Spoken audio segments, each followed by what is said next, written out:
pada malam ini kita telah melaksanakan gelar perkara dan menetapkan 3 orang sebagai tersangka. Yang saya hormati rekan-rekan media, pada malam hari ini kita melaksanakan press conference terkait masalah tindak lanjut dari beberapa hari yang lalu video viral yang terjadi di PT Cengda Cilegon, yaitu ada dugaan permintaan proyek sebesar 5 triliun tanpa lelang. Berdasarkan hasil penyelidikan dan penyidikan yang dilakukan oleh penyidik di Ditreskrim Polda Banten, pada malam ini kita telah melaksanakan gelar perkara dan menetapkan 3 orang sebagai tersangka.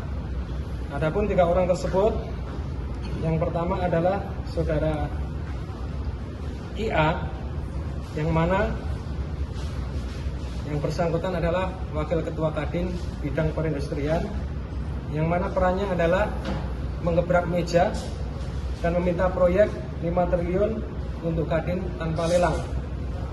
Kemudian peran yang kedua, pada tanggal 14 dan 22 April 2025, saudara IA bersama saudara MS ini bertemu dengan PT Total, yang mana adalah perwakilan dari PT Cengda, yaitu memaksakan untuk minta proyek.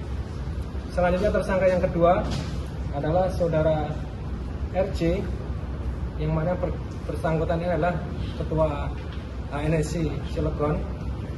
Perannya adalah mengancam akan menghentikan proyek jika tidak diberikan proyek dari PT Cengda. Yang bersangkutan kita terapkan pasal 335 KUHP. Yang ketiga yaitu saudara MS, perannya adalah mengajak dan menggerakkan orang untuk melakukan aksi di PT Cengda. Dan pada tanggal 14 dan 22 April, saudara MS ini bersama saudara IA bertemu dengan PT Total, memaksa meminta proyek. Adapun pasal yang kita terapkan pada yang bersangkutan, pasal 368 dan 160 KUHP, yang mana ancaman hukumannya adalah 9 tahun penjara. Cukup ya? Ada beberapa pertanyaan mungkin Pak Dir, ini terkait apa sih yang disangkakan terhadap ketiga tersangka ini? Apakah terkait pemerasan kah, ataukah pengancaman kah, atau seperti apa Pak Dir? Sebagaimana tadi peran-peran masing-masing tersangka ini sudah saya sampaikan. Jadi ada yang perannya mengajak untuk mendatangi, kemudian dengan intimidasi mengebrak meja untuk tujuan meminta proyek, seperti itu. Pak Dir, ini ada penelitian tersangka ini, Pak. Nah, ini kita masih running, kita masih berjalan penyidikan ini. Tidak menutup kemungkinan apabila nanti masih ditemukan alat bukti dan kemudian pelaku-pelaku yang lain, kita akan terus melakukan pengembangan. Pak Dir, kalau ini bukti-bukti yang dikumpulkan apa aja, Pak? Baik, bukti yang kita kumpulkan yaitu adalah rekaman video yang mana diunggah di media Instagram, baik di Kabar Banten, Fakta Banten, kemudian notulensi hasil pertemuan ada 2, selanjutnya screenshot dari handphone saudara MS dibuatkan juga di handphonenya saudara RJ, yang intinya diajak bergerak untuk mendatangi PT Cengda dalam rangka meminta proyek. Tadi disebutkan ada sebuah pengarahan untuk aksi. Apakah sebelum peristiwa pemerasan yang viral di video itu ada aksi demo seperti itu? Kalau aksi demo sebelumnya tidak ada. Jadi memang ini sebelumnya sudah diagendakan pertemuan dengan PT Cengda ini adalah tanggal 16, tapi tanggal 9 tersebut digerakkan saudara MS melalui WA para ketua-ketua ini untuk hadir ke PT Cengda. Hadir berapa orang yang hadir waktu di saat kejadian?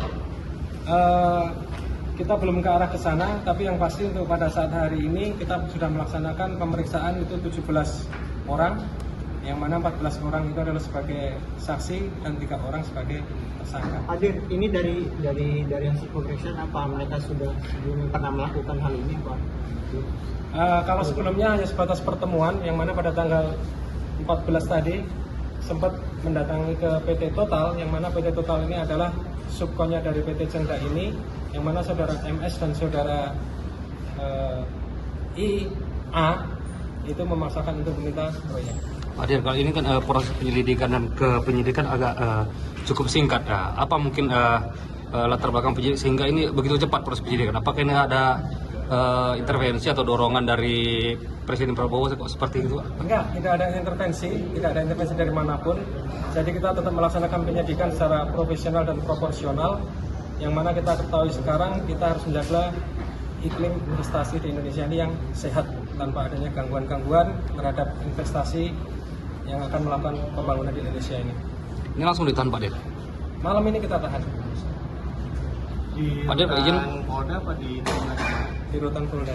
Pak Dir, izin kalau untuk alat bukti apa yang menjadi dasar penetapan ketiga tersangka ini yang di kantong penyidik? Iya, jadi barang bukti kan sudah disampaikan. Kalau alat buktinya mungkin? Alat buktinya mungkin Pak Dir? Alat bukti, Ah, ah. alat buktinya para keterangan saksi dan barang bukti yang disita. Ya tadi video yang disampaikan.